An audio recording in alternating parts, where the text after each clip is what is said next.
Le prologue de ce Dakar 2017 au Paraguay a permis dans la catégorie auto à Toyota de montrer sa force de frappe. Nasser Al-Attiyah prend les rênes du classement général. En moto, c'est Yamaha qui l'emporte grâce à Xavier de Soultret. L'ancien spécialiste d'enduro s'offre une première victoire d'étape pour son 4e Dakar.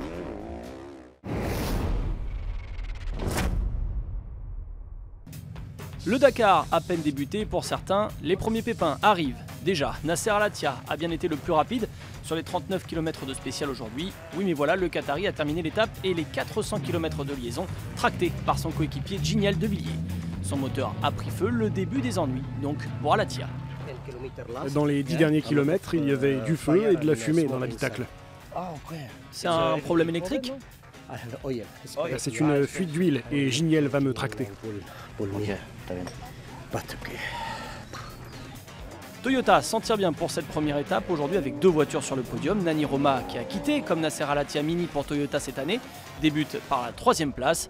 L'Espagnol est devancé par un compatriote et surprise, à la 2e place on retrouve une Ford, celle d'un ancien pilote de rallye et ex-coéquipier de Sébastien Loeb chez Citroën, Xavi Ponce. Il obtient le meilleur classement d'une Ford sur le Dakar. Oui mais voilà, il sera peut-être déclassé pour un excès de vitesse sur la liaison. Du côté des autres grands favoris, pas de risque sur ce tracé aux bosses cassantes. Le tenant du titre est même relégué à 1 minute 30 environ. Stéphane Peter-Hansel prend la 12e place seulement aujourd'hui.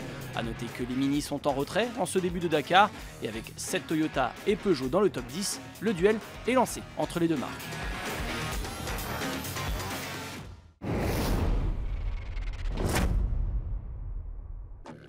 L'an passé, les motards français avaient dû attendre la fin de la première semaine pour décrocher une victoire grâce à Antoine Méhaut. Cette fois, c'est dès l'étape inaugurale qu'un pilote tricolore lève les bras. À 28 ans, Xavier de Soultret affiche d'emblée ses ambitions sur ce Dakar 2017 pour sa 4e participation. La 5e du dernier rallye du Maroc, le pilote Yamaha s'est montré le plus rapide le long du Rio Paraguay. C'est super, c'est génial, c'est grandiose, c'est la course la plus dure du monde, etc. Mais bon, la course est longue quoi.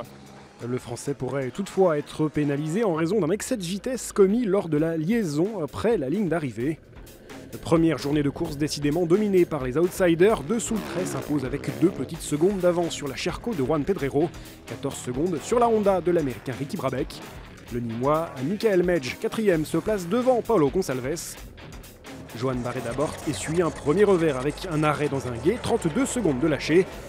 Premier motard non européen à remporter l'épreuve, c'était l'an passé. Toby Price ne pourra cette année plus miser sur l'effet de surprise.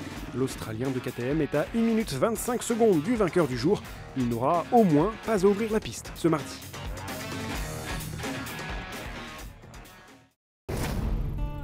Après avoir longé le Rio Paraguay, cap à l'ouest avec une traversée de la province du Chaco, où le Dakar n'a encore jamais posé ses roues.